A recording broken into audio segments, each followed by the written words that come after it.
coming into Glendale with the red plate and leaving third in points, 8 down, is definitely not the way you would have wanted the night to end if you were Eli Tomac, especially with how well it started.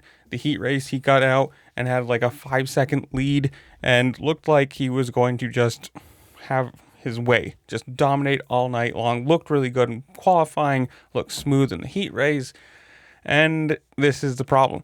This is the reason in this sport, if you do not get a good start, you put yourself in the situation where stuff like this can happen. This is not on him in any way possible. It's just kind of other than the bad start. Craig goes down, catches his front wheel, and from there, it's, just what it is. I mean, he was down for a while and he kind of looked like, oh no, is he hurt? Is this going to be another year where, a championship that he was leading gets taken away with an injury? He ended up coming back and doing pretty well. Correct me if I'm wrong. I think he got to 12th. So not exactly a horrible turnaround from dead last on the ground to 12th, but it still is from leading the championship coming into this race, or coming into that race, and now leaving it 8 points down of Hunter Lawrence and Ken Roxon, and just not a good thing. I mean, if you want to see too, he was interviewed after the race. At the very end of this video, there'll be the clip for what he says there.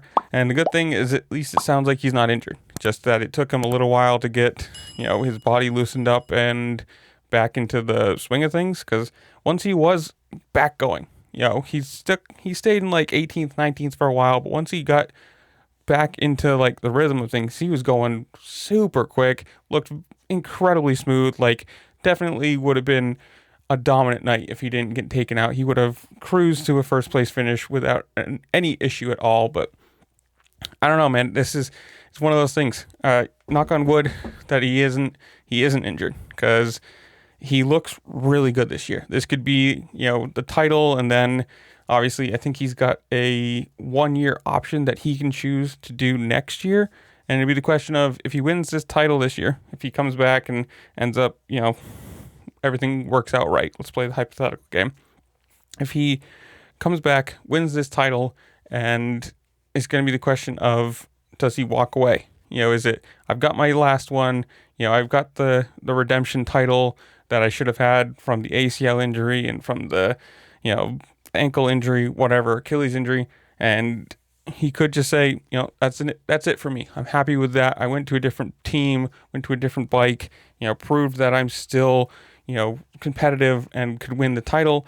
Or I might say, hey, I can go for the 2P, see where it falls there. But I don't know. This is going to be exciting, or interesting at least, to see where the rest of the season goes now, because it's not going to be a walk in the park for him or anybody in it. But so I'm going to leave you guys. Comment down below. Tell me what you think. Did you like Glendale? Did you rather Triple Crown over this kind of format like I do? Whatever. Comment down below.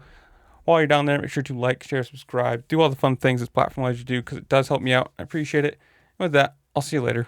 Peace. Any injuries, how you're feeling? It was an incredible charge back after you got back up. Yeah, just put myself in a position where bad things can happen, of course. So, start got a little bit pinched, and then I got taken out by Craig. And so I don't know what happened before that, or why he crashed, or if he caused it. All I know is Craig hit me, and I was done. So it took me a little while to get warmed up again, kind of get my body loosened up and going, and yeah, that's what I had. Get back to 12th, and good thing is we're not too far down. We're fine, so just have to do some digging now.